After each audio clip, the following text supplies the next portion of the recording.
Namaskar. Today we will discuss rock, a rock system.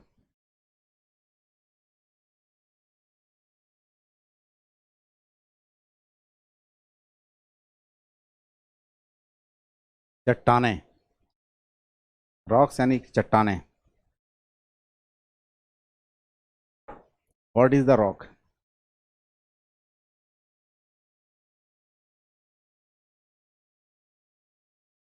The material of the crust, the constituent material of the lithosphere is called rock.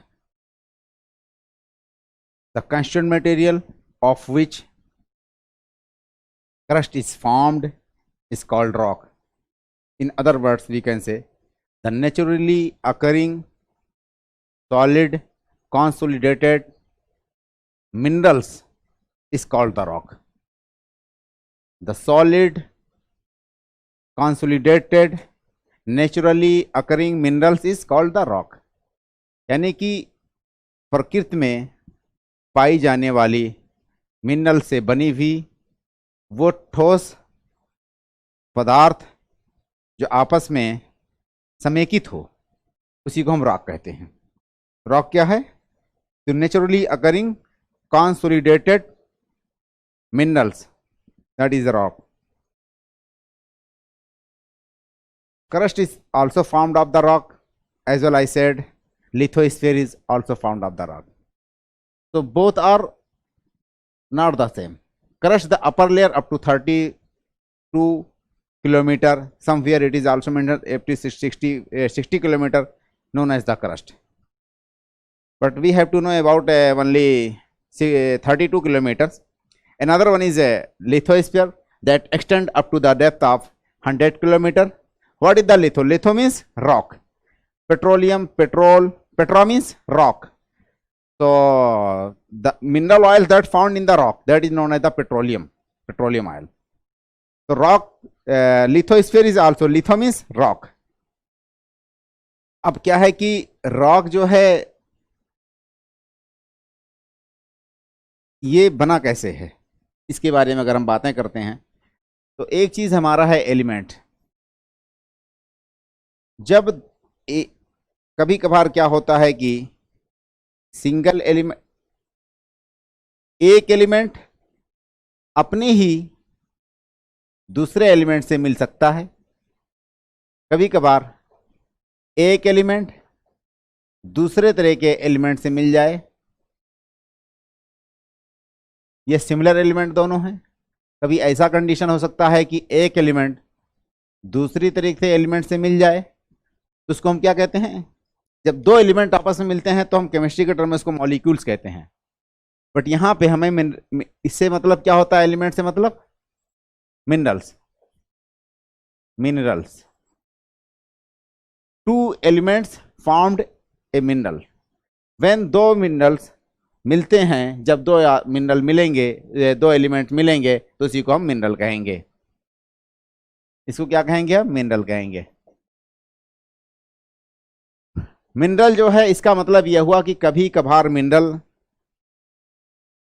जैसे इस वाली condition में अगर हम देखें कि एक ही तरह के दो मिनरल एलिमेंट्स मिलकर के मिनरल बना रहे हैं, या दो से ज्यादा एलिमेंट मिल करके जब मिनरल बना रहे हैं और एक ही वैरायटीज को, तो जैसे कि सल्फर हो गया, आपका कॉपर हो गया. इस वाली कंडीशन में क्या है कि एक ही तरह के एलिमेंट्स हैं, वो मिलकर के जब मिलाएं मिनरल बनाएंगे तो उसको हम क्या कहेंगे? सल्फर हो गया. बेस्ट एग्जांपल आपका मान लीजिए कि कॉपर हो गया, और इस तरह से मान लीजिए कि कोल हो गया. कोल भी आ जाएगा इसी में, आपका ग्रेफाइट भी आ जाएगा. तो ये जो है एक ही तरह के एलिमेंट जो है आपस में मिल करके एलिमेंट मिल करके मिनरल बना रहे हैं. कभी कभी डिफरेंट वैरायटीज के मिनरल आपस में एलिमेंट्स मिल करके मिनरल बनाते हैं. जब दो या दो से ज्यादा एलिमेंट्स मिलते हैं तो मिनरल बनता है. ये मिनरल जब दो या दो से ज्यादा मिनरल बनते हैं तो क्या बनता है? रॉक बनता है. यहां पे क्लियर हो गया कि जब दो या दो से ज्यादा मिनरल बनेंगे तभी रॉक बनेगा. पूरे अर्थ पे जो क्रस्ट है उसमें ऑलमोस्ट 8 मिनरल्स ऐसे हैं जो कि मतलब कि 4 या 5 मिनरल्स ऐसे हैं जो कि प्रीडोमिनेटेड हैं, अभी हम डिस्कस करेंगे। और मिनरल्स की अगर एलिमेंट्स की अगर हम बात करें तो पूरे उसमें क्रस्ट में और इवन की पूरे अर्थ में 8 एलिमेंट मिल करके, 8 एलिमेंट ऐसे हैं वही मिल करके 98% अर्थ का जो है फॉर्मेशन इन्हीं 8 मिनरल से हुआ है। ये एलिमेंट से कौन कौन से हैं, जैसे कि सिलिका हो गया, ऑक्सीजन हो गया, आयरन हो गया, और आपका कार्बन है, सल्फर है, मैग्नीशियम है। तो उसी के बारे में हम थोड़ा बात कर लें कि मिनरल या एलिमेंट्स के बारे में बात करें तो एक चीज़ ये ध्यान देने की है कि जो एलिमेंट है वो पूरे अर्थ में क्रस्ट में उसका कंपोजिशन अलग है, और पूरे अर्थ को अगर कैलकुलेट किया जाए तो उसका कंपोजिशन अलग है। तो इस कॉन्टेक्स्ट में होल अर्थ, ये अगर हम बात करते हैं होल अर्थ में,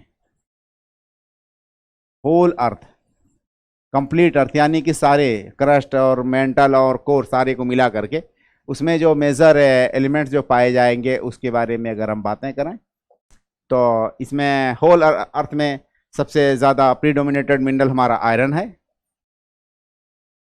आयरन अर्थ में जो है अप्रोक्सीमेट 35% पाया जाता है। उसके बाद हमारा ऑक्सीजन है, ऑक्सीजन जो है आयरन से कम पाया जाता है। पूरे अर्थ की हम बात कर रहे हैं कंप्लीटली जो है। उसके बाद हमारा जो है ऑक्सीजन 30% है। उसके बाद जो है सिलिका है, सिलिका अप्रोक्सीमेट 15% है।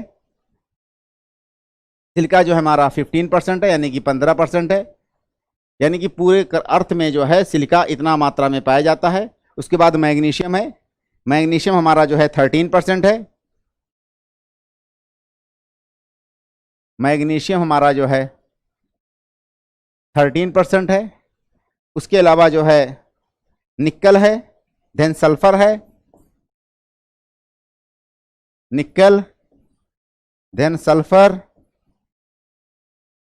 इस तरह से निकल, sulphur and aluminium and calcium, ये मेजर कॉन्स्टिट्यूएंट मटेरियल हैं जिनका पूरा अर्थ बना हुआ है। इन्हीं एलिमेंट से ये पूरी अर्थ जो है बनी हुई है। सबसे ज्यादा आपका आयरन हुआ नंबर 1 पे। नंबर 2 तो क्वेश्चन ये पूछा जाता है कि अर्थ में सबसे ज्यादा कौन सा एलिमेंट्स पाया जाता है। हम यहाँ पढ़ चुके हैं कि 2 या 2 से ज्यादा एलिमेंट्स मिलते हैं तो मिनरल बनते हैं। 2 से ज्यादा जब मिनरल बनेंगे तो उसको रॉक का फॉर्मेशन करेंगे। ये तो अर्थ हो गया। कभी कभार ये क्वेश्चन रहता है कि जो क्रस्ट वाला पार्ट है उसमें कौन कौन सा, तो यहां पे अगर हम बात कर लें ओनली क्रस्ट के कॉन्टेक्स्ट में, क्रस्ट में the major predominated minerals that found in the crust, sorry elements, तो क्रस्ट के कॉन्टेक्स्ट में कौन सा एलिमेंट सबसे ज्यादा पाया जाता है। ऑक्सीजन लमसम जो है 40% है, ऑक्सीजन सबसे ज्यादा पाया जाता है क्रस्ट में। ऑक्सीजन जो है हमारा 40% क्रस्ट में पाया जाता है। यहाँ हम ओनली क्रस्ट की बात कर रहे हैं 32 किलोमीटर डेप्थ तक सरफेस से लेकर के। उसके बाद हमारा जो है सिलिका पाया जाता है जो कि 28% है। नंबर 2 पे हमारा जो है सिलिका है या सिलिकॉन, ये हमारा जो है 28% पाया जाता है। उसके बाद नेक्स्ट नंबर पे हमारा जो है अल्युमिनियम है जो कि 8% है। नेक्स्ट नंबर पे हमारा जो है अल्युमिनियम है जो कि 8% है। उसके बाद हमारा आयरन है, ये 6% अप्रोक्सीमेट है, आयरन है जो कि 6% है। तो इसमें हमको डेटा जानने की सिर्फ इसकी ज़रूरत होगी और इसकी ज़रूरत होगी। यहाँ पे इन दोनों का डेटा जानने की ज़रूरत होगा, बाकी ये कि कौन सा ज़्यादा पाया जाता है कौन सा कम पाया जाता है। तो प्रीडोमिनेटेड मिनरल क्रस्ट में जो एलिमेंट क्रस्ट में आपका ऑक्सीजन है, उसके बाद सिलिकॉन है 28%, अल्युमिनियम आपका 8% है, आयरन आपका 6% है। अच्छा, अब हम बातें कर लेते हैं जो मिनरल्स है उसके बारे में कुछ बातें कर लें। ये एलिमेंट हो गए जो मेजर एलिमेंट जो अर्थ में पाए गए। उसके बाद हम यहाँ हेडिंग लिख लेते हैं मिनरल्स की। मिनरल्स, अर्थ जो है स्टार्टिंग में जब मोल्टन मैग्मा था, in the initial phase earth was a molten magma, it started cooling down, as much is cooled down it consolidated and crystallisation also started. जब अर्थ मैग्मा था, ये जो है ठंडा होना शुरू हुआ, ये कंसोलिडेट होने लगा। ये कंसोलिडेट होने के साथ साथ इसमें क्रिस्टल के फॉर्मेशन हुए और ये सॉलिडिफाई होने लगा, इसमें ग्रेन्स बनने लगे। तो उसी की प्रोसीजर में बहुत सारे मिनरल का उत्पन्न हुआ। क्या हुआ कि जब कोई चीज़ एनर्जी या हीट में रहती है तो वही चीज़ मास या मैटर में कन्वर्ट होने लगती है, तो उसी को हम कहते हैं कि फिर ये मिनरल बन गया। तो इस तरह से जो है स्टार्टिंग में अर्थ क्या था, मैग्मा था, या एक तरह से आग का जो है गोला था, और इससे क्या है कि ये कूल हुआ। कूलिंग होने के बाद जो है ये कंसोलिडेट और सोलिडिफाई हुआ, क्रिस्टलाइजेशन हुआ। तो इस तरह से लिख सकते हैं कि हम जो है heated magma, earth was the heated magma in the initial phase. Later it was started to cool down.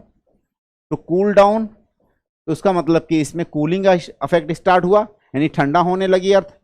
जैसे जैसे अर्थ ठंडा होने लगी, ये जो है आपका कंसोलिडेशन और सॉलिडिफिकेशन होने लगा। इसमें क्या हुआ, कंसोलिडेशन एंड सॉलिडिफाई होने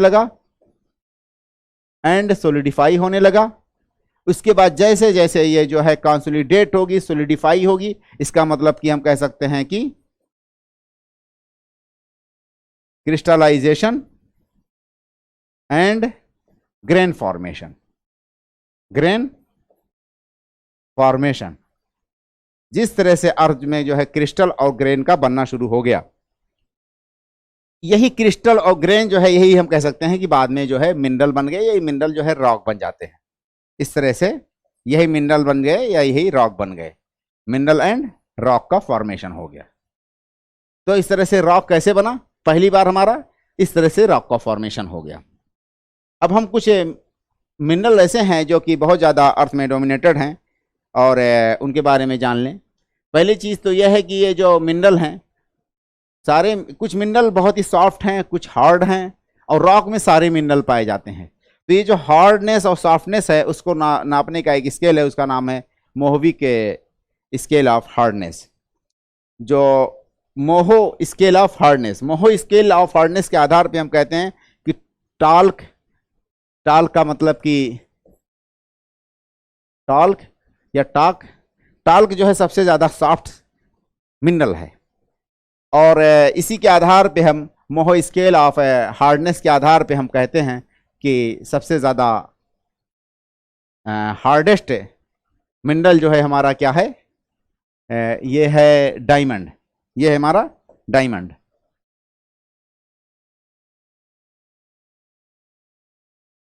मोहो स्केल ऑफ हार्डनेस के आधार पे सबसे ज़्यादा सॉफ्ट मिनरल जो है हमारा टाल्क है, TALC, टाल्क, और सबसे हार्ड जो है डायमंड। तो इस मोहो स्केल पे एक स्केल बनाया गया, माना गया, या मोहो कोई साइंटिस्ट था, उसे किसने दिया था ये फार्मूला मिनरल के जो है सॉफ्टनेस में।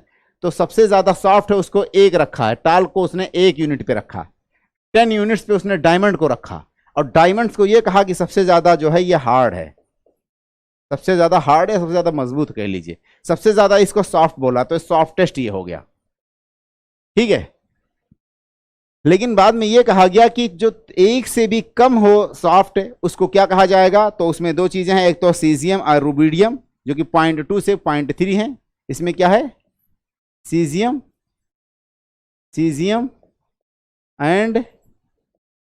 And rubidium. ये हमारा जो है 0.2 से 0.3 अप्रोक्सीमेट जो है, इसके बीच में ये है, यानी 1 से कम है 0.2। तो सबसे ज़्यादा सॉफ्टेस्ट कौन सा हो गया हमारा, सीजियम। सीजियम के बाद हमारा क्या हो गया, सीजियम हमारा सबसे ज़्यादा सॉफ्टेस्ट हो गया। उसके बाद हमारा जो रूबिडियम है, उसके बाद क्या है कि फिर लिथियम है, लिथियम, और ऐसे जो है एक दो और हैं, उसके बाद टॉक है, टाल्क जो है हमारा 1 नंबर पे है, 1 यूनिट पे है। 10 यूनिट्स पे जो हमारा डायमंड सबसे ज्यादा हार्डेस्ट है। अच्छा, अब कुछ मिनरल्स की बातें हम बात करते हैं कि मिनरल्स को जो है कैसे, जैसे स्टील वगैरह जो है 4 या 4.5 यहाँ पे कहीं पे आ जाएगा।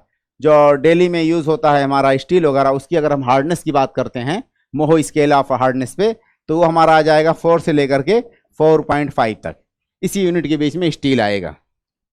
तो इस तरह से हम एक आइडिया लगा सकते हैं कि जो ये मिनरल्स हैं ये सारे एक जैसे नहीं हैं, कुछ हार्ड हैं, कुछ बहुत ही ज़्यादा सॉफ्ट हैं। अब क्या है कि मिनरल्स को कई ग्रुप में डिवाइड किया गया है। तो इसमें हम देख सकते हैं कि मिनरल ग्रुप्स या टाइप्स ऑफ मिनरल्स। तो मिनरल का जो टाइप है या ग्रुप्स है, तो उसको लिख सकते हैं यहाँ पे कि मिनरल क्लासिफिकेशन या मिनरल ग्रुपिंग। मिनरल ग्रुपिंग की अगर हम बातें करें तो इस कॉन्टेक्स्ट में मिनरल को हमने जो है silicate mineral, carbonate mineral and metallic mineral, 3 मतलब की उसमें डिवाइड किया है। Silicate mineral and carbonate mineral, silicate mineral, carbonate mineral, then हमारा metallic mineral. Metallic minerals, silicate minerals का मतलब प्रीडोमिनेंस ऑफ द सिलिका या silicon. Silica is predominated in this mineral. Carbonates का मतलब कि predominance of the carbon. Carbon जो है इसमें बहुत ज्यादा पाया जाएगा, उसकी मात्रा, तो उसको कहा जाएगा carbonate group of the mineral. जो सिलिका ग्रुप है उसमें क्वार्ट्ज या फेल्ड्स्पार, इसका जो है बेस्ट एग्जांपल कौन सा है? क्वार्ट्ज एंड फेल्ड्स्पार, FeLDSPar, फेल्ड्स्पार जो है, क्वार्ट्ज और फेल्ड्स्पार इसका बेस्ट एग्जांपल है। इस वाले में सबसे ज्यादा क्या पाया जाएगा? क्वार्ट्ज और फेल्ड्स्पार में सिलिका और ऑक्सीजन सबसे ज्यादा पाया जाता है एलिमेंट। ये क्या है, सब बातें कर रहे हैं मिनरल की बातें कर रहे हैं, लेकिन इस मिनरल में किसी एलिमेंट का बना होगा सबसे ज्यादा क्वार्ट्ज और फेल्ड्स्पार में क्या पाया जाएगा? ये ऑक्सीजन और सिलिका पाया जाएगा। ये जो है आपका लेस इरोजन, मतलब कि इरोजन इसमें कम होता है, इसमें इरोजन ज्यादा होगा कार्बन का। ये जो कार्बनिक है उसका हम बेस्ट एग्जांपल कह सकते हैं कि कैल्साइट, कैल्साइट जिसमें कि कैल्शियम ज्यादा पाया जाता हो। कैल्शियम ग्रुप के जो हैं, जैसे कि आपका एग्जांपल क्या है कि लाइमस्टोन एंड मार्बल, ये क्या दोनों रॉक हो गए। इन दोनों रॉक्स में एक मिनरल पाया जाता है, उसका नाम है कैल्साइट। ये कैल्साइट जो मिनरल है इसमें क्या डोमिनेटेड है एलिमेंट? कैल्शियम। तो इसका मतलब ये दोनों रॉक किसके बने हुए हैं? ज्यादा हिस्सा इसमें क्या है? कैल्शियम है। ऐसे ही ये जो क्वार्ट्ज हैं, इन दोनों में सबसे ज्यादा क्या पाया जाएगा? सिलिका प्लस ऑक्सीजन सबसे ज्यादा है। ये क्या है? सिलिका और ऑक्सीजन ये एलिमेंट हैं। इन दोनों एलिमेंट्स में सबसे ज्यादा कौन सा है? ये मिनरल है। ये मिनरल हमारा मिल करके क्या बनाएंगे? इसमें इसका एग्जांपल रॉक की अगर हम ले दें तो क्या हो जाएगा हमारा? ग्रेनाइट। ठीक।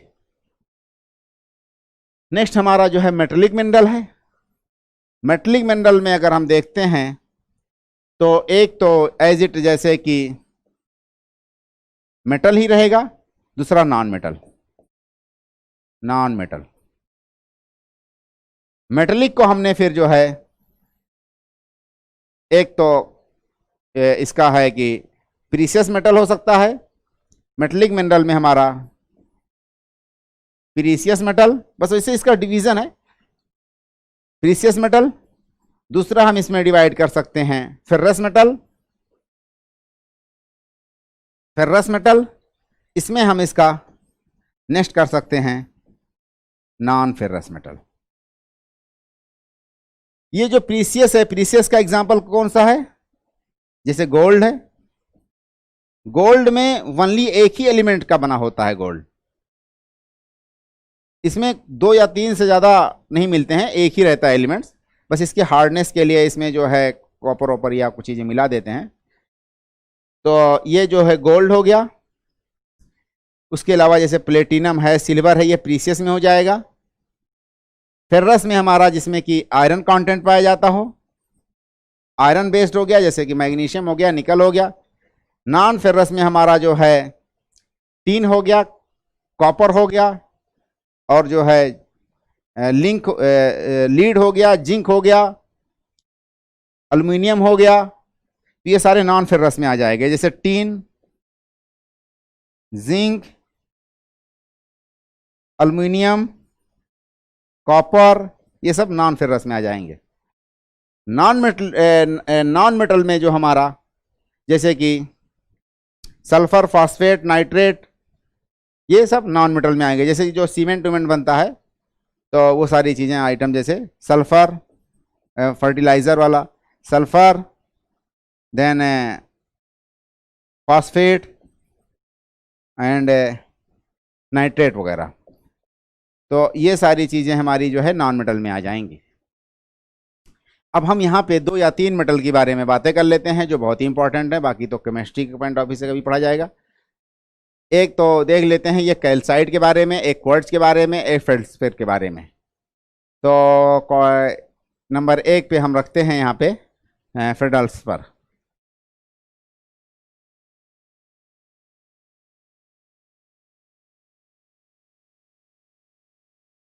अर्थ का जो क्रस्ट है ऑलमोस्ट 52 या 57% ये फेल्डस्पेर का बना हुआ है।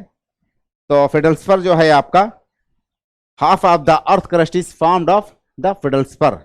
ये एक मिनरल है जिसमें अर्थ का जो है क्रस्ट ऑलमोस्ट 50% से ज़्यादा इसी का बना हुआ है। इसमें प्रीडोमिनेटेड मिनरल क्या है आपका, सिलिका प्लस ऑक्सीजन, इसमें जो है प्रीडोमिनेटेड मिनरल है। और फेल्डस्पेर जो है इसका use ceramic and glass industry में होता है। इसका यूज़ किस में होता है, ceramic and glass industry, glass industry में इसका यूज़ होता है। और उसके अलावा ये फेल्डस्पेर जो है ये इजिली ब्रोकन है, मतलब कि आसानी से ये टूट जाता है, ससेप्टेबल टू द वेदरिंग, आसानी से ये वेदर्ड भी हो जाता है। उसके बाद नेक्स्ट नंबर पे हमारा मिनरल है क्वार्ट्ज है। नंबर 2 पे जो है क्वार्ट्ज है। क्वार्ट्ज में और फेल्डस्पेर में ज़्यादा अंतर नहीं, क्योंकि दोनों में प्रीडोमिनेटेड जो है आपका सिलिका ही है प्लस ऑक्सीजन। इसमें जो है आयरन के कंटेंट ज़्यादा होते हैं, इसीलिए ये आसानी से ब्रोकन हो जाएगा। ये थोड़ा हार्ड होता है, resistance to the weathering and the erosion.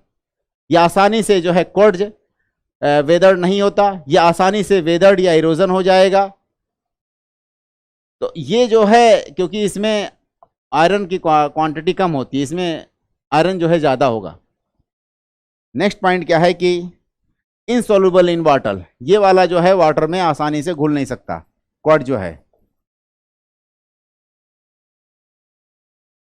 Quartz जो है आसानी से वाटर में घुल नहीं सकता। ग्रेनाइट एंड सैंड में यही पाया जाता है मोस्टली जो है आपका क्वार्ट्ज ही। इसमें ग्रेनाइट एंड सैंड में ये क्वार्ट्ज ही पाया जाता है। उसके बाद हमारा नेक्स्ट मिनरल हम लिख देते हैं एम्फीबोल,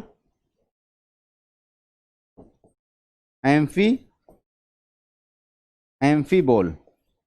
ये भी एक इंपॉर्टेंट मिनरल है जो कि एस्बेस्टोस इंडस्ट्री में यूज होती है, यूज इन एस्बेस्टो इंडस्ट्रीज, एस्बेस्टोस वगैरह में जो है इसका यूज होता है एम्फीबोल का। नेक्स्ट नंबर हमारा जो है माइका है, यानी कि अभ्रक, माइका यानी कि अभ्रक। ये जो है इग्नियस रॉक में ये भी जैसे पाई जाती है, किसमें पाई जाएगी, और ये इग्नियस और मेटामॉर्फिक रॉक में पाई जाती है। इलेक्ट्रॉनिक एंड इलेक्ट्रिक इंडस्ट्री में इसका बहुत ज़्यादा यूज होता है माइका का। ये नेल्लोर में सबसे ज़्यादा माइनिंग होती है इसकी इंडिया में। आंध्रा का जो कोस्टल बेल्ट है श्रीहरिकोटा के बगल वाला, उसके अलावा यहाँ पे माइका में जो है Koderma mine of Jharkhand is also famous for the mica, mostly use in electric industry, और इग्नियस मेटामॉर्फिक रॉक्स में पाई जाती है। इग्नियस एंड मेटामॉर्फिक रॉक में, मेटामॉर्फिक रॉक में ये आपकी माइका पाई जाएगी। उसके अलावा जो है ओलिवाइन है, ओलिवाइन जो है आपका ज्वेलरी में है और बसाल्ट रॉक में पाई जाएगी। ओलिवाइन ये ग्रीनिश कलर का मतलब रहता है और ये बसाल्ट रॉक में पाई जाती है, found in basalt rock. Basalt का मतलब क्या होता है, जिस तरह से आपका जो है ये ग्रेनाइट रॉक है, ऐसे ही इग्नियस रॉक की एक वैरायटी जो है बसाल्ट रॉक है, उसको अभी हम डिटेल में पढ़ते हैं। तो बसाल्ट रॉक में ये पाया जाता है, found in basalt rock. Olivine, olivine का कलर लिटिल बिट जो है थोड़ा ग्रीनिश होता है और इसीलिए जो है used in jewellery and James. तो ज्वेलरी में इसका यूज होता है ओलिवाइन का। अब हम जो है कैल्साइट के बारे में जान लें। कैल्साइट जो है इसमें ज़्यादा जो है कैल्शियम की मात्रा ज़्यादा होती है और लाइमस्टोन और मार्बल वगैरह कैल्साइट के ही मेनली बने होते हैं। अब आप आ जाइए classification of the rock system. Rock का जो क्लासिफिकेशन उसके बारे में बातें करें। अब हम एक्चुअल टॉपिक्स पे आते हैं। ये हमारे बेसिक कुछ चीज़ें थी जो कि हमको जानना ज़रूरी था, कभी कभी एग्जाम में पूछ लिया जाता है और जनरली पूछता रहता है स्टेट एग्जाम में। अब आप आ जाइए क्लासिफिकेशन ऑफ रॉक।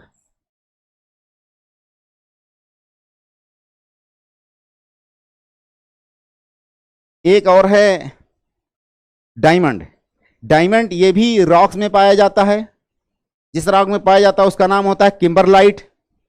किम्बरलाइट क्या है, ये भी इग्नियस और मेटामॉर्फिक रॉक है और उसी में ये डायमंड पाया जाता है। तो ये भी इंपॉर्टेंट है और बहुत ज़्यादा डेप्थ में डायमंड पाया जाएगा। तो classification of rock,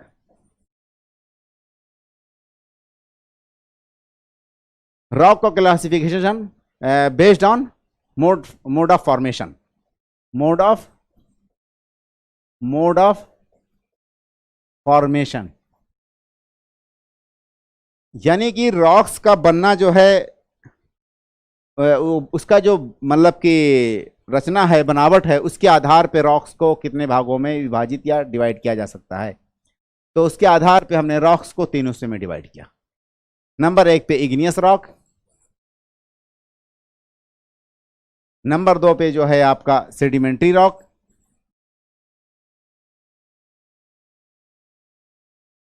next number पे हमारा जो है metamorphic rock.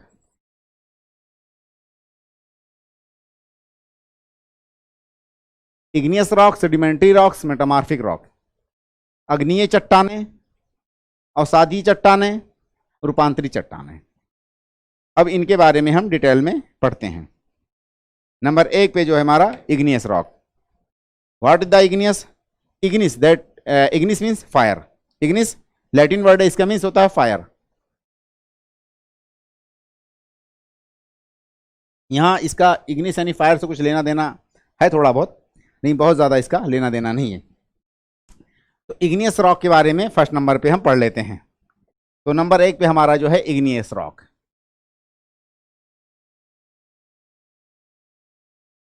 Igneous Latin word Ignis, Ignis means fire. Actual हुआ क्या कि अर्थ स्टार्टिंग में जब ये मोल्टन मैग्मा थी, क्या थी? Molten magma. when molten materials flow through the earth known as the magma, whenever it deposited at the surface known as the lava. Sometimes magma and lava is also called as the plume. What is the plume? लावा और magma को plume भी बोलते हैं। तो starting में अर्थ क्या थी? Molten form में थी। ये अर्थ जब मोल्टन फॉर्म में थी तो ये क्या हुई कि कूलिंग होना शुरू हुई।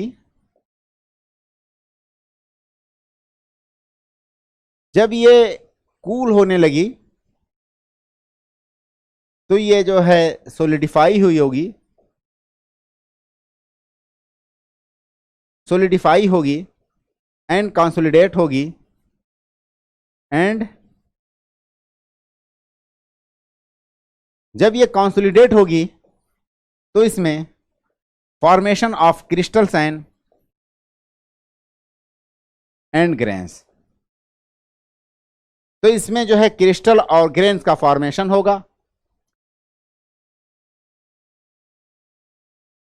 मैग्मा जो है ये स्टार्टिंग में पूरा मोल्टन फॉर्म में थी, ये लिक्विड थी, ये फ्लो कर रही थी।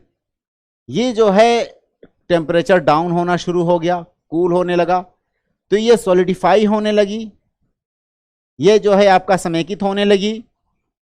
अब इसमें क्रिस्टल और इसमें दाने बनने लगे।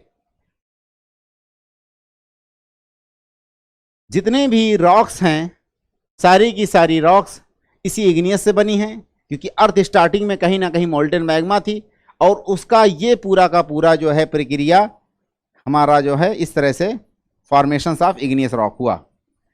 ये प्रोसेस है इग्नियस रॉक के फॉर्मेशन का। प्रोसेस क्या है? तो फॉर्मेशन ऑफ इग्नियस रॉक कैसे है? इस तरह से एक प्रोसेस के द्वारा गुजरा। तो सारे रॉक्स जो है इसी इग्नियस से बने हुए हैं, इसलिए इग्नियस रॉक को क्या कहा जाएगा? आपका प्राइमरी रॉक कहा जाएगा, प्राइमरी रॉक्स। इसी को हम जो है बेडिंग रॉक्स भी कह सकते हैं, क्योंकि इसी से दूसरे रॉक्स का फॉर्मेशन हुआ। इसी से हम जो है दूसरे रॉक्स का मतलब कि बनना हुआ, तो इसलिए इसको बेडिंग रॉक्स या आपका प्राइमरी रॉक्स या आपका पेरेंट्स रॉक कुछ भी कह लीजिए, पेरेंट्स रॉक भी इसी को हम कह सकते हैं। तो ये primary rocks and parents rock, इसको हम कह सकते हैं कि इसी बेडिंग रॉक्स, इसी बेसिक रॉक्स से ही आपका जो है सारी रॉक्स का बनी है, इसीलिए इसको हम primary rocks and parents rock कह सकते हैं, पेरेंट्स रॉक्स। अब नेक्स्ट सवाल ये आता है हमारा, इसके कैरेक्टर्स क्या होते हैं इग्नियस रॉक के? तो एक तो हमने फॉर्मेशन पढ़ लिया, नेक्स्ट हम कैरेक्टर पढ़ेंगे, दूसरा हम इसका टाइप्स पढ़ेंगे।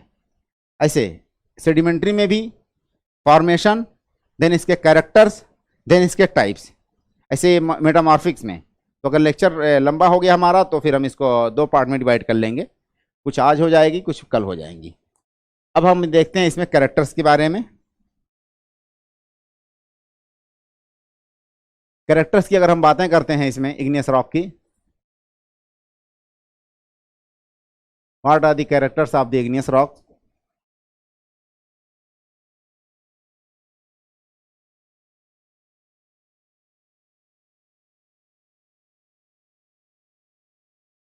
तो नंबर 1 पे ये है हार्ड रॉक होती है।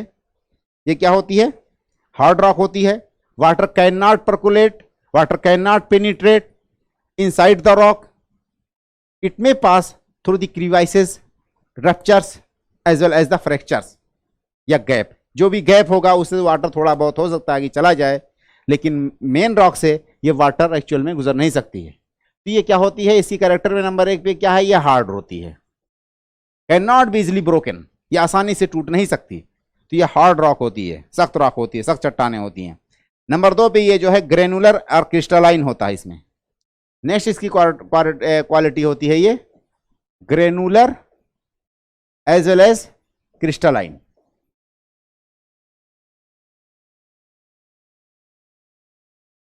मान लीजिए कि ये हमारा ये अर्थ है, ये मान लीजिए सपोज दैट कि अर्थ है। अर्थ पे कोई भी लावा निकल करके अगर अर्थ के अंदर रह जाता है, कभी लावा निकल करके अर्थ के ऊपर आ जाता है। जो लावा अर्थ के अंदर रह गया उसमें क्या होगा? इस वाली कंडीशन में स्लोविंग या स्लोली मतलब कि कूलिंग डाउन होगा, और इसमें जो है रैपिड या फास्ट कूलिंग डाउन होगा। ये बहुत तेज ठंडी होगी जो इस पे डिपॉजिट होगी लावा। जो लावा अंदर रह जाएगी अर्थ के, वो जो है बहुत ही स्लो कूलिंग होगा इसमें। तो अगर कोई लावा अर्थ के अंदर रह गई और स्लो इसको कूलिंग हुआ, स्लो कूलिंग क्यों होगा अर्थ के इंटीरियर वाले में? उसका कारण यह है कि टेम्परेचर, अर्थ के अंदर टेम्परेचर है और दूसरी वजह क्या है कि जो टेम्परेचर है उसको रिलीज होने के लिए कहीं पे जगह नहीं है, स्पेस नहीं है, प्लस अर्थ के अंदर भी टेम्परेचर है, तो इसका कूलिंग जो है बहुत स्लो होगा इनसाइड वाले का। ये फास्ट कूलिंग ये होगा क्योंकि ये एटमॉस्फेयर से कहीं ना कहीं कांटेक्ट में आएगी और रेडिएशन के कारण ये बहुत फास्ट कूल हो जाएगा। अगर स्लो कूलिंग होता है, स्लो कूलिंग होने के कारण क्या होगा कि क्रिस्टल फॉर्मेशन होता है, क्रिस्टलाइजेशन या क्रिस्टल फॉर्मेशन होगा, और size of grain will be larger या कोर्स ग्रेन फॉर्मेशन। तो ये बड़े दाने बनेंगे अगर जो है लावा बहुत ही स्लो में कूलिंग होती है। जब लावा बहुत ही फास्ट कूलिंग हो जाए, यानी कि उसका टेम्परेचर बहुत जल्दी रिलीज हो जाए, तो इसमें क्या कह सकते हैं हम कि no crystal formation, no crystal formation, यानी कि इसमें क्रिस्टल नहीं बनेगा, यहां पे कोर्स ग्रेन बनेगा, यानी कि बड़े दाने रहेंगे इसमें। और इस वाली कंडीशन में जो ऊपर आकर के लावा डिपॉजिट हो जाएगी तो क्रिस्टल जो है इसमें फॉर्मेशन नहीं होगा एंड फाइन ग्रेन बनेंगे। फाइन ग्रेन का मतलब कि उसके दाने बहुत ही छोटे होंगे। इस वाली कंडीशन में दाने बहुत ही बड़े होंगे अगर लावा अंदर कूल होती है, अंदर डिपॉजिट रह जाती है।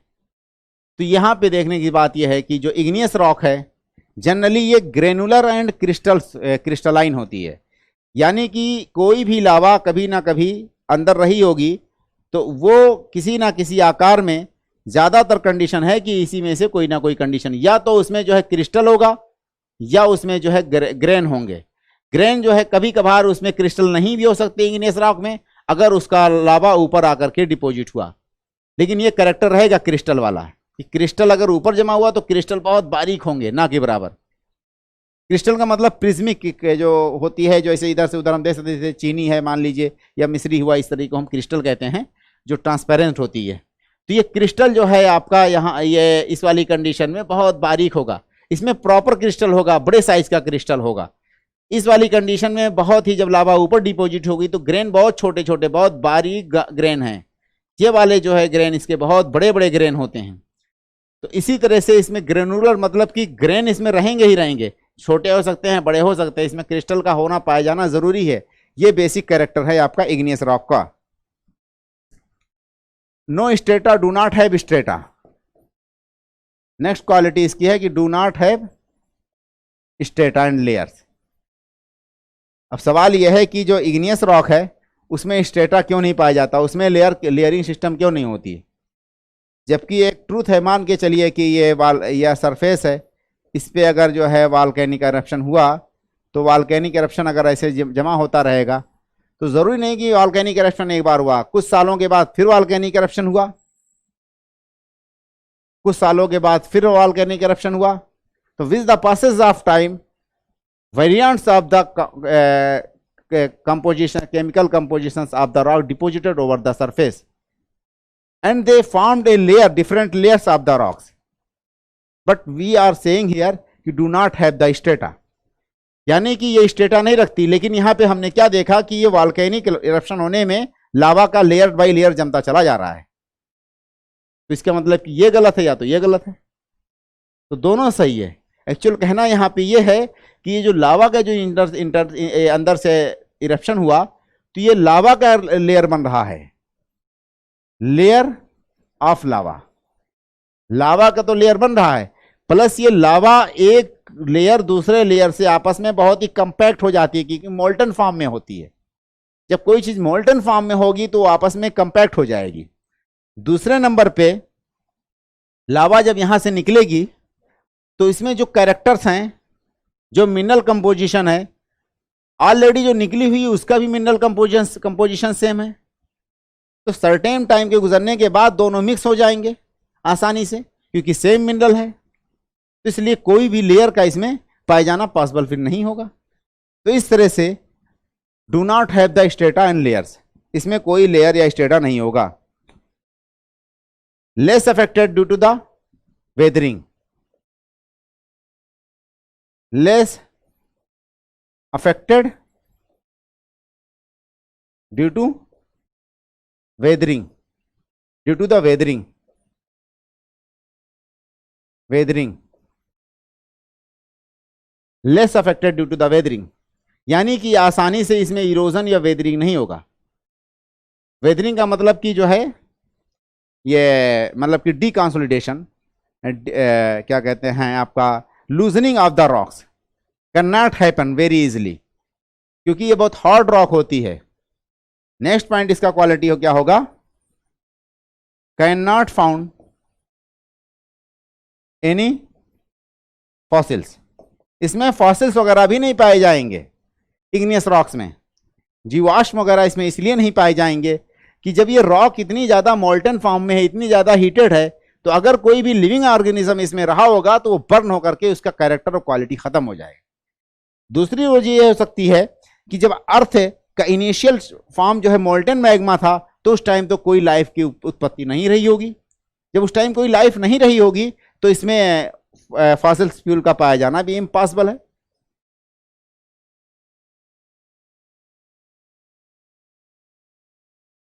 अच्छा, अब इस वॉल्केनिक रॉक्स को हमने देखा कि कैरेक्टर में हार्ड रॉक होती है, water can not penetrate inside the rocks, it can not be broken easily, granular and crystalline rocks, यानी कि इसमें ग्रेन और क्रिस्टल्स पाए जाते हैं। When your rocks magma deposited inside the earth, it's cooling is very slow, due to the slow cooling it's converted into the large size of the grain as well as the crystal. When your lava deposited over the surface, it start cooling rapidly and fine grain size was developed, as well as the minor minute bits of the crystals may be available that look like a glassy form of the crystals. तो इस तरह से अगर वो ऊपर जो लावा जमा होती है, do not have the strata, ठीक है, तो हेयर यहाँ पे कोई भी लेयर नहीं पाई जा सकती। Less affected due to the weathering and erosion, क्योंकि बहुत हार्ड होती है। Can not found any fossils, यहाँ पे कोई भी फॉसिल्स वगैरह का पाया जाना पॉसिबल नहीं है। अब हम बातें करते हैं इसके, ये हो गया हमारा कैरेक्टर्स। अब अगला हमारा है इसमें जो है टाइप्स में, types of igneous rock, types of igneous rock. Igneous rock की अगर हम टाइप्स की बात करते हैं तो इसको हम 2-3 आधार पे हम डिवाइड कर सकते हैं इग्नियस रॉक को। एक तो हमने यहाँ पे based on silica and mode of occurrence, तो यहाँ पे नंबर 1 पे हम लिखते हैं कि बेस्ड ऑन सिलिका या presence of silica, based on या अकरेंस, ठीक है, on the basis of occurrence, on the basis of occurrence, where these rocks will be occurred, it can be classified in the similar manner. तो अब based on silica, यानी कि silica जितना इसमें पाया जाएगा उसके आधार पे इस रॉक को डिवाइड किया जा रहा है। तो सिलिका के आधार पे अगर हम इसको डिवाइड करते हैं तो इसको हम 2 हिस्सों में डिवाइड कर सकते हैं।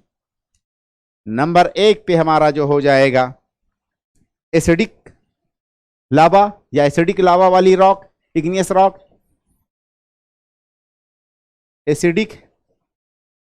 दूसरे नंबर पे हमारा हो जाएगा बेसिक,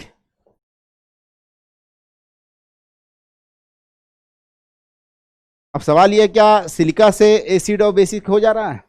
सिलिका से एसिड और बेसिक नहीं होता, उसमें और दूसरे कंपोजिशंस हैं, उसके आधार पे ये लावा जो है एसिडिक है, ये वाला जो है रॉक आपका लावा से बनी हुई रॉक बेसिक है। जो एसिडिक रॉक है उसको हम कह सकते हैं, उसका बेस्ट एग्जांपल हमारा, बेस्ट एग्जांपल इसका क्या है, ये इसका ग्रेनाइट है। इस वाले में हमारा बेस्ट एग्जांपल जो है यहाँ पे बेसिक वाले में गैब्रो एंड बसाल्ट। सबसे ज्यादा जो है आपका सिलिका इसमें ग्रेनाइट में पाया जाता है, उसके बाद गैब्रो में पाया जाता है, उसके बाद बसाल्ट में पाया जाता है, सबसे कम बसाल्ट में होगा। लेकिन ये दोनों क्या है, बेसिक के ही कैरेक्टर्स हैं। एसिडिक लावा जो है आपका ये विस्कस होती है,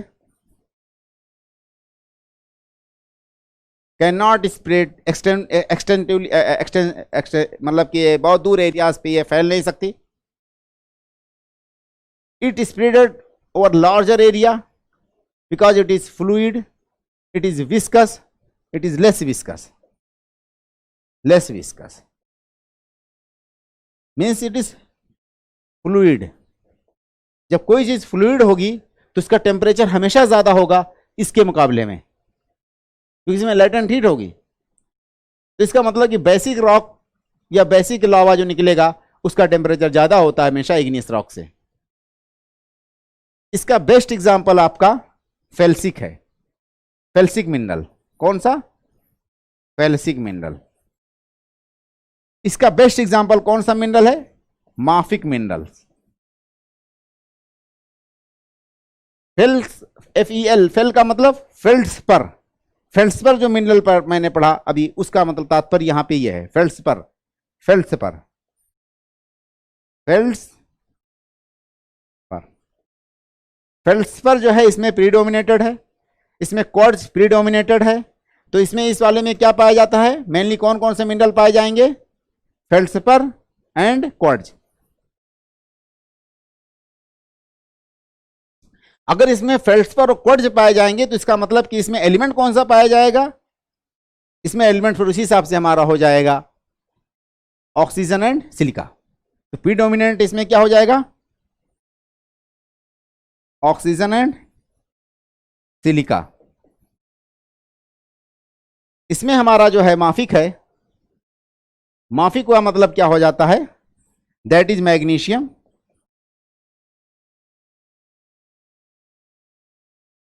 F for ferrous। तो predominance of the magnesium as well as the ferrous. Silica यहां पे भी पाया जाएगा। इस वाले कंडीशन में सिलिका हमारा 65 से लेकर के 85% तक सिलिका हो सकता है। इस वाली कंडीशन में हमारा सिलिका लेस देन 60% ही होगा किसी भी कंडीशन में। इस वाले की जो डेंसिटी है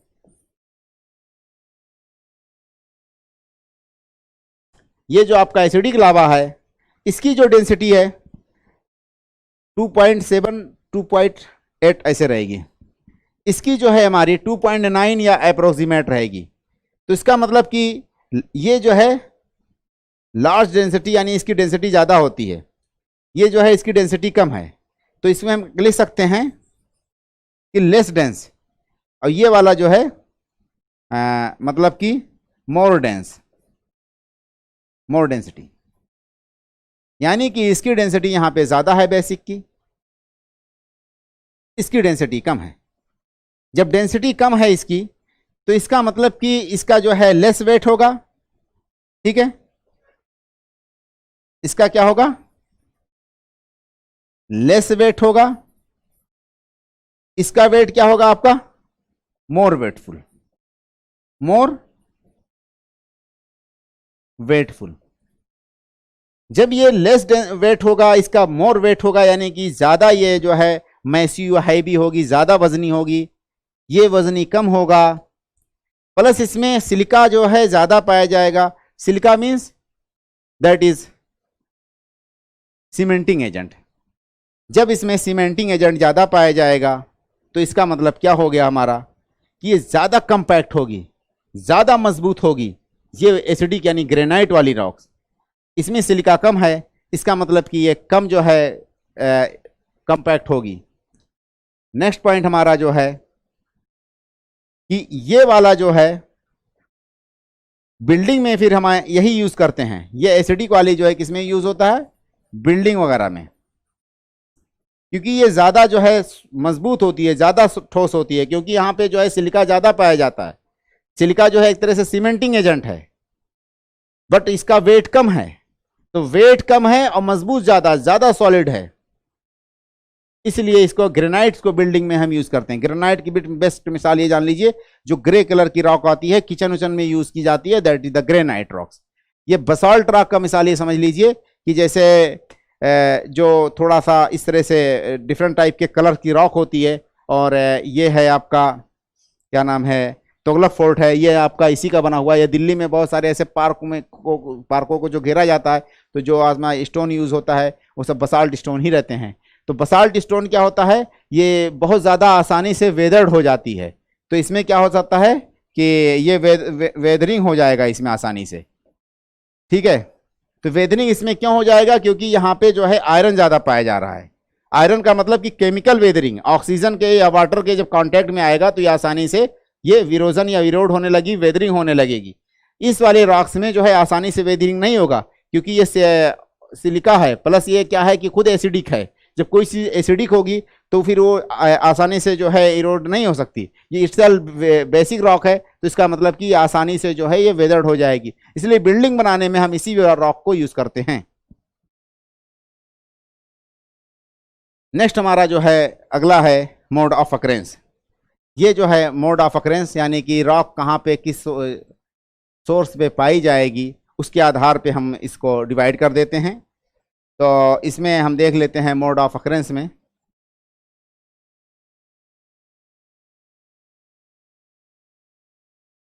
तो मोड ऑफ अकरेंस का मतलब कि ये रॉक से अगर जमीन के अंदर पाई जाती है, जमीन के भीतर ऊपर पाई जाती है, तो नंबर 1 पे इंट्रूसिव रॉक और नेक्स्ट नंबर पे एक्सट्रूसिव रॉक।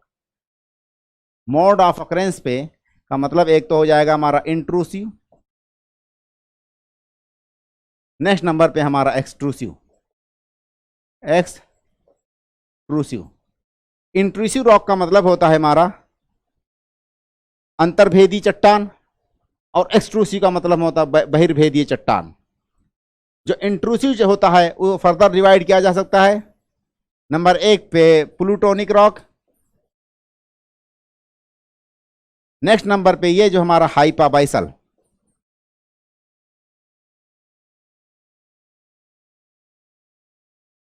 जो प्लूटोनिक रॉक्स है हमारा, ये लावा जब निकलती है और जमीन के बहुत ज्यादा डेप्थ में डिपॉजिट हो जाती है तो वो प्लूटोनिक होती है, यानी इरोजन होकर के ये देखी नहीं जा सकती है। But hypabyssal can be visible after erosion.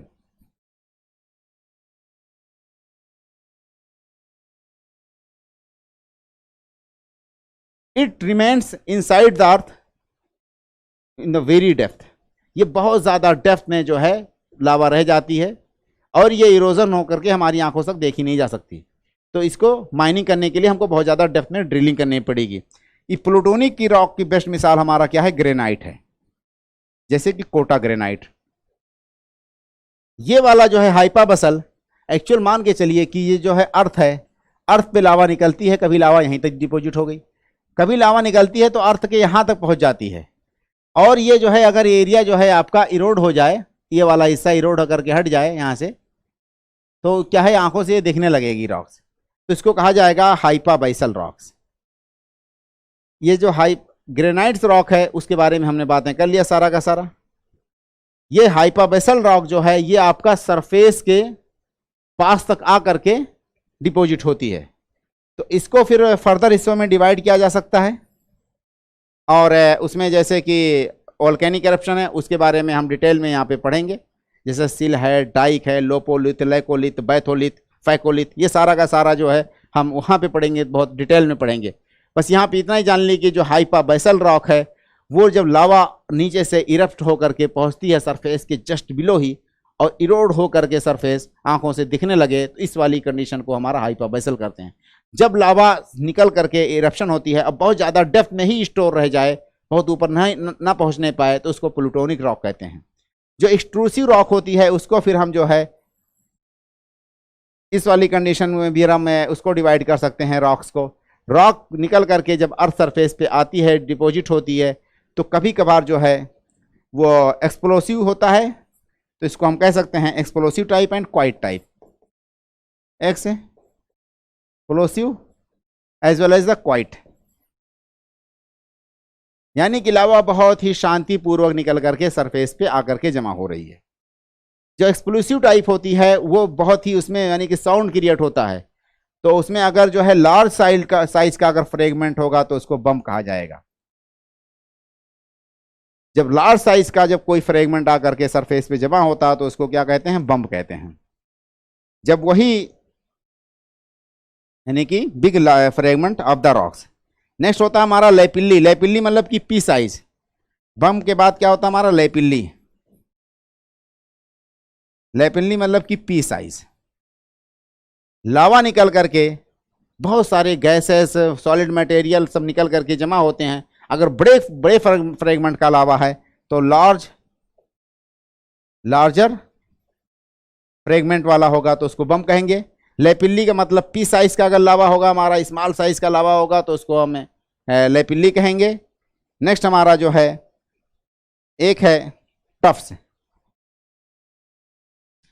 Tufts का मतलब क्या होता है, जब यही लावा का fragments deposited in aqueous condition, ठीक है, fine grains of lava deposited in aqueous condition, तो उसको टफ्स कहते हैं। टफ्स का मतलब कि जब यही लावा जमा हो जाता है किसी वाटर बॉडीज में और बहुत फाइन फाइन मतलब कि उसके ग्रेन होते हैं तो उसको टफ्स कहते हैं। ये जो क्वाइट वाला होता है इसी को हम कह सकते हैं कि फिर ये सारा का सारा एक्सप्लोसिव टाइप में हमारा सेंट्रल इरप्शन होता है। सेंट्रल इरप्शन का मतलब कि जो पाइप होता है जिससे लावा निकल करके आया वो बहुत ज़्यादा दूर तक फैला नहीं होता है। बस ये वाला जो क्वाइट टाइप होता है इसमें जो है साउंड होगा, इसमें साउंड नहीं होगा, बहुत शांतिपूर्वक रहेगा, इसीलिए इसको फिशर टाइप भी कहते हैं। फिशर इरप्शन का मतलब बहुत लॉन्ग एरियाज में ऐसे जमीन फट जाए और उससे लावा निकलने लगे। ये बहुत ही ज़्यादा जो है फ्लूइड लावा होती है जनरली। ये लावा जो है आपका बहुत ही विस्कस होती है, एक्सप्लोसिव वाली। क्वाइट वाली फ्लूइड होती है। इस क्वाइट वाले से हमारा क्या क्या बनेगा, इससे हमारा जो है प्लेटू बनता है, प्लेटू एंड शील्ड बनेगा। प्लेटू की बेस्ट मिसाल मान लीजिए कि डेक्कन प्लेटू है जो क्रिटेशियस पीरियड में जो कि लावा का इरप्शन हुआ।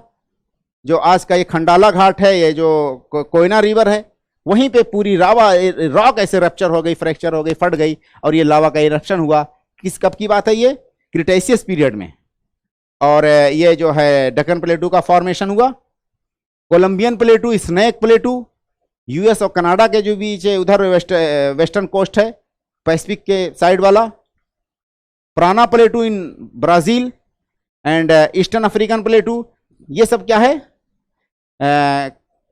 ये इसी की एग्जांपल है, मतलब कि क्वाइट लावा इरप्शन की।